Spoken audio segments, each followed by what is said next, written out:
잊지 못할 선물을 해보세요. 네, 오밤중의 뉴스 함께하고 계신 지금 시각 12시 46분 지나고 있습니다. 자, 제가 준비한 네 번째 주제 소개하겠습니다. 네 번째 주제는요. 또 검사 비리 늦기 전에 떠나자 짐 싸기 시작한 검사들입니다. 자, 여러분들 기억하실 거예요. 며칠 전에 국정감사장에서 김의겸 의원이 이 검사 비리, 특히 이정섭 검사 비리를 터뜨렸죠. 국감장이 정말 발칵 뒤집어졌습니다. 이날 검사들은요, 되게 티껍게 굴었습니다. 송경호 서울중앙지검장을 비롯해서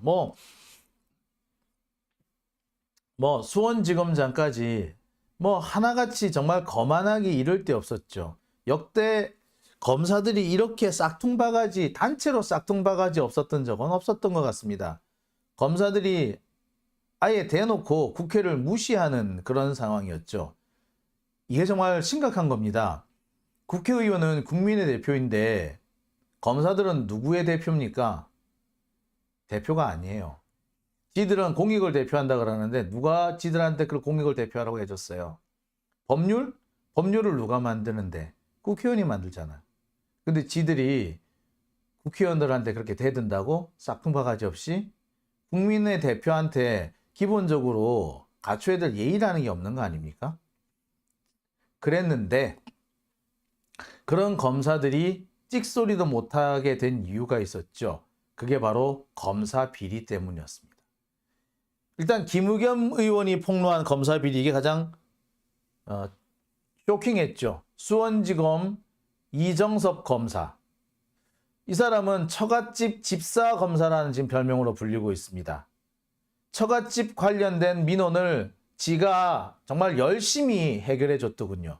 심지어 검사 권한을 이용해 가지고 처갓집 회사에서 근무하고 있는 직원이나 가사 도우미의 전과를 한 것을 비롯해서 세금 체납, 골프 접대, 심지어는 처갓집 사건과 관련해 가지고 자신의 후배 변호사를 연결시켜 준다거나, 심지어 처갓집이 연루된 사건 처리를 잘 봐달라는, 하여튼 그런 취지였겠지. 예, 관할 경찰서 수사과장하고 전화 연락까지, 전화 통화까지 했다는 게 나오죠. 위장 전입이 지금 제일 확실하게 드러났지만 위장 전입은 이건 거의 게임도 안 되는 거죠. 지금 이정섭 검사는 위장 전입 요거 하나만 다 인정하고 나머지는 인정 안 한다라고 배째라 하고 있는데, 문제는 관련된 자료가 폭로가 됐다는 게 문제겠죠.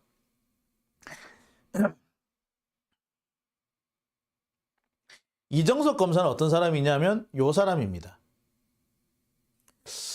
젊을 때 사진을 보면은 이마가 좀 넓은데 여기는 보면 또 이마가 좀 그러네, 그죠?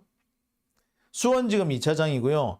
중앙지검 부장으로 있을 때부터 이재명 대표에 대한 수사를 대대적으로 해왔습니다. 대장동 수사 많이 했어요. 그런데 수원지검에서 진행하던 쌍방울 대북 송금 수사가 제대로 안 되자, 자기들이 원하는 대로 안 되자 윤석열이 긴급하게 수원지검으로 보냈던 사람입니다. 한마디로 이재명 죽이려고 보낸 사람이고, 이재명 죽이는데 앞장서고 있는 자입니다. 그런데 이 자가 알고 봤더니 자기 처갓집에는 한없이 약한 사람이었던 거지. 누구 닮았다, 그죠? 보면 검사들은 권력은 국민들로부터 찬탈하고 돈은 처갓집으로부터 얻어쓰고 그러나 봐요. 검사는 짓게 없지. 짓게 아닌데 짓거인 것처럼 구는 거죠. 좀 그러네요. 자, 이뿐만이 아니죠. 중앙지검 검사로 있던 사람이 자신의 피의자이자 제보자한테 사건 관련 기록을 유출해줬다라는 제목, 그런 의혹도 나오고 있습니다. 1502호 검사실에서 2009년 12월 4일 개인정보와 관련된 자료라든지 검찰 내부 정보망 관련된 자료 등 모두 171장에 달하는 사진을 찍어서 유출해 준 거죠. 누가 찍었느냐? 지금 현재로는 피의자가 찍어서 가져간 걸로 되어 있습니다만 지금 나오고 있는 바로는 이 피의자가 사진을 찍을 수 있도록 1502호 검사가 기회를 충분히 제공한 걸로 보이죠. 그런데 이와 같은 내용이 지난해 보도가 됐음에도 감찰을 안 하고 있더라는 겁니다. 이게 또 이번에 들통이 났죠. 검사들 지멋대로야. 검사는 무슨 짓을 해도 아니 지금 보세요. 이재명 대표 건도 그렇고 이화영 부지사 건만 해도 그래요. 현근택 변호사, 뭐 조상호 변호사 이런 사람들 검찰들한테 왜 괜히 지금 핍박을 당하고 있습니까? 간단해요. 재판에 올라온 재판 관련 자료를 공개했다는 이유만으로 우리나라 재판은 법정은 공개재판주의 아닙니까? 공개주의 아니에요? 근데 법정에서 공개된 자료를 다시 일반에 공개했다고 해가지고 그게 왜 문제가 됩니까? 왜 문제가 되죠? 그런데 검사가 수사 자료를 이렇게 막 유출한 거는 괜찮아요? 변호사가 재판 법정에 현출된 자료를 공개하는 거는 뭐 지금 쌩 난리를 치면서 뭐 수사를 한 해 만에 압수수색을 한 해 만에 개지랄을 들면서 지들이 한 건 왜 이랬는데? 검사가 개새끼이기 때문에 이게 가능한 겁니다. 자, 또 있죠. 이른바 스폰서 검사로 알려져 있는 김형준 전 남부지검 증권범죄 합수단장. 이 사람 때문에 남부지검 증권범죄 합수단이 없어졌던 거 아니에요. 예? 근데 이거를 윤석열이 이번에 다시 되살렸지. 윤석열이는 뭐? 증권범죄를 척결하기 위해서 꼭 필요하대. 근데 왜 없어졌는데? 이 새끼 때문에 없어졌잖아. 스폰서 검사라서. 근데 이 사람이 스폰서만 받은 게 아니라 소위 말하는 검찰 특수활동비를 유용했다라는 의혹마저 함께 지금 받고 있습니다. 매달 수백만 원이나 하여튼 수백만 원을 검찰청 인근 은행에 현금으로 입금했다는 사실이 확인됐어요. 처음에는 니 도대체 무슨 돈으로 그 많은 돈을 정기적으로 정기 혹은 부정기적으로 은행에 입금했느냐? 그거 너 이 스폰서로 돈 받은 거 아니야? 스폰서한테 받은 돈 거기다 쓴 거 아니야? 이렇게 추궁을 했습니다. 그러니까 뭐라는 게 아니라 이 사람이 뭐라 하겠냐? 아니다. 스폰서 받은 돈이 아니고 나 특수활동비다. 특수활동비 받아서 거기다 넣었다. 라고 변명을 해요. 이 얘기는 본인이 직접 한 얘기야. 근데 특수활동비는 이렇게 쓰면 안 되는 거 돈이죠. 기밀 유지가 필요한 수사에 쓰라고 만드는 게 특수활동비잖아. 근데 검찰이 수사를 하지 말라는 게 지금 취지인데. 여하튼 자 결국 이 김영준 검사는 둘 중에 하나는 책임을 져야 됩니다. 스폰서 검사로 스폰 받은 뇌물로 처벌받을 것이냐, 공금을 함부로 유용했다고 처벌을 받을 것이냐. 자, 이 세 가지 사건이 거의 동시에 터집니다. 그리고요, 지금 제가 수집한 정보는요, 이 외에 2건 정도가 더 있는 걸로 돼 있습니다. 그 중에 하나는 이 증권 범죄와 관련된 게 또 하나 있는 걸로 제가 들었어요. 예, 증권 범죄. 하여튼 뭐 그쪽에서 하나 있고, 뭐 또 지방 수도권의 어느 다른 검찰청에서도 하나 있고, 뭐 이렇게 2가지 얘기를 듣고 있는데 추가로 2건이 더 터질 거라고 합니다.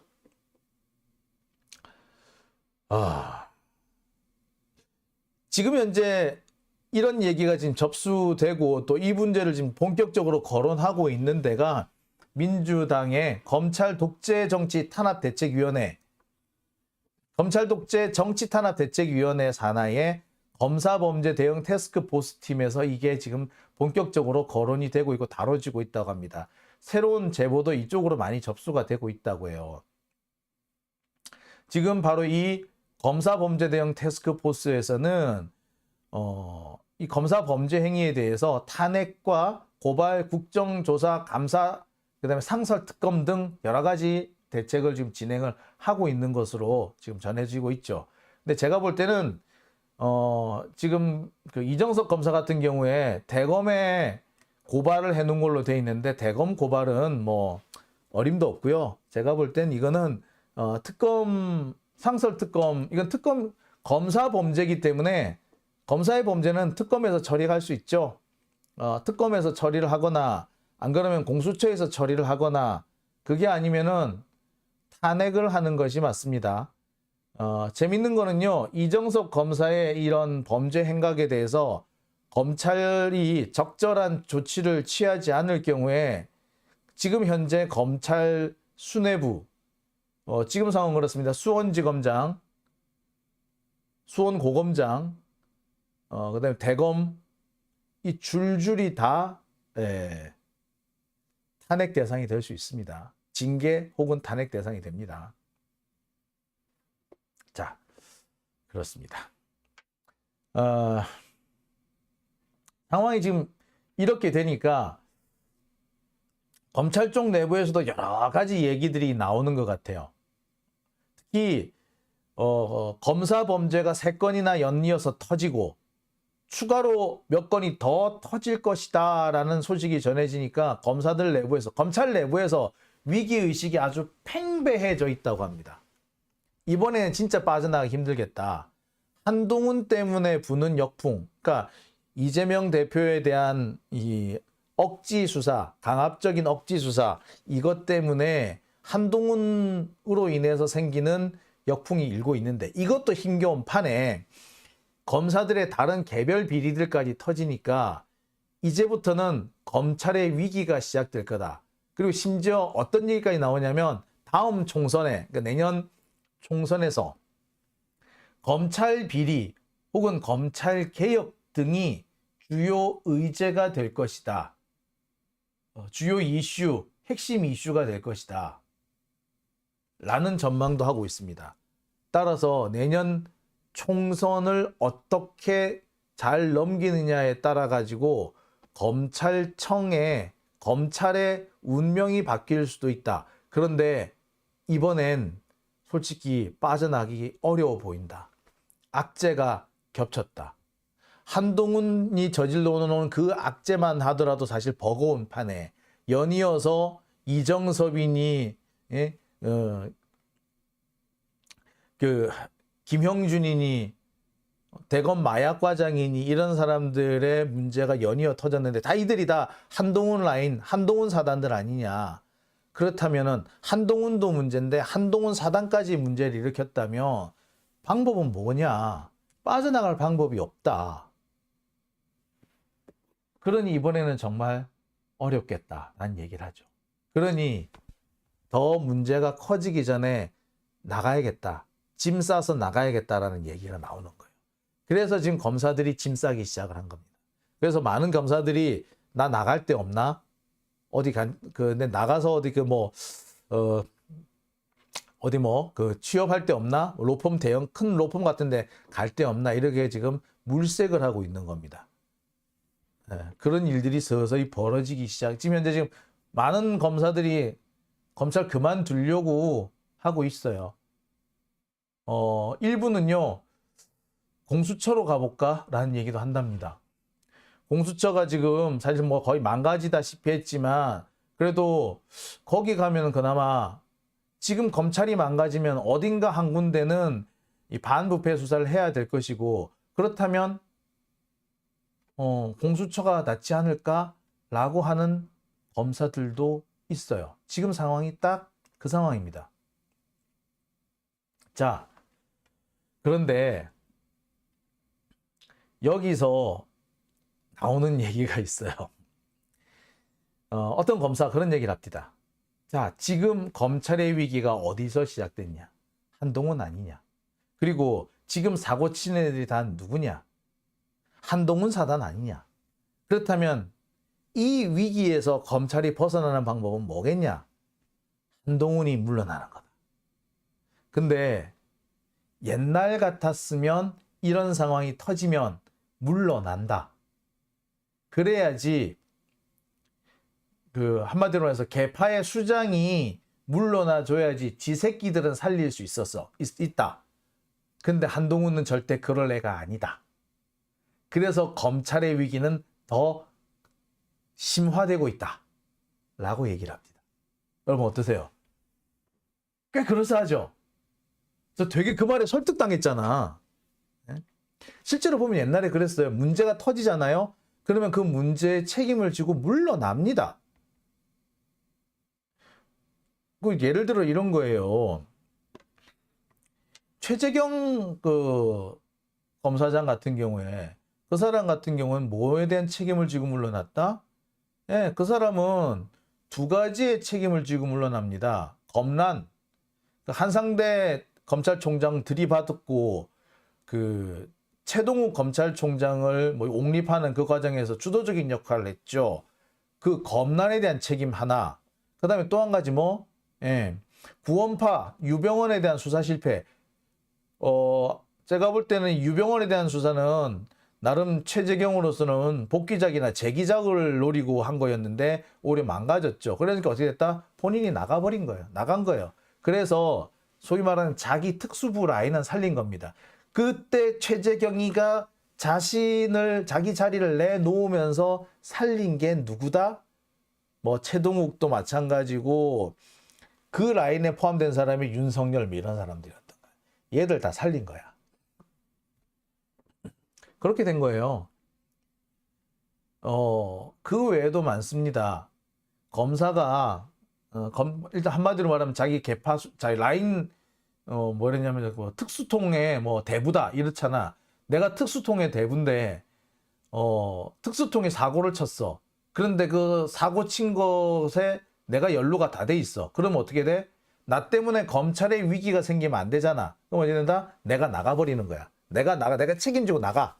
그러니까 내가 나가면서 검찰이라는 조직을 그 정치적 책임에서 자유롭게 하는 거지. 내가 책임졌으니까.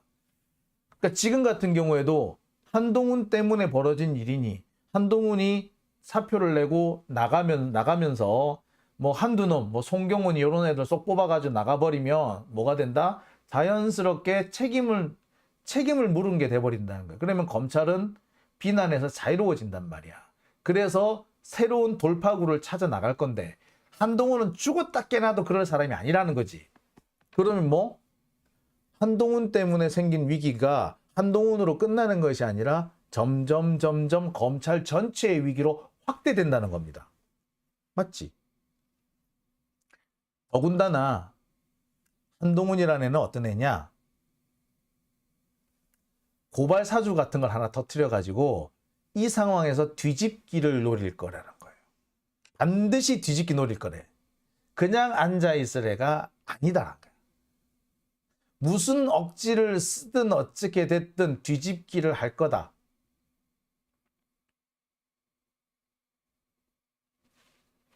보통 같으면 과거의 다른 검사들 같으면 여기 이쯤에서 사표 내고 나가가지고 내 라인 내 라인에 내 뒤에 줄선 후배들을 살려주고 검찰도 살리는 그런 선택을 했겠지만 한동훈은 절대 그럴 사람이 아니다. 오히려 고발 사주 같은 거 터뜨려가지고 뒤집기 시도할 거다. 이 뒤집기가 성공하면은 한동훈은 생명 연장을 할 것이고, 하지만 이 뒤집기가 실패하면은 진짜 골로 갈 거다. 얼마 안 남은 것 같다. 라고 합니다. 여러분 어떻게 생각하세요? 저 이 말 듣는데 소름 쫙 돋더라고요.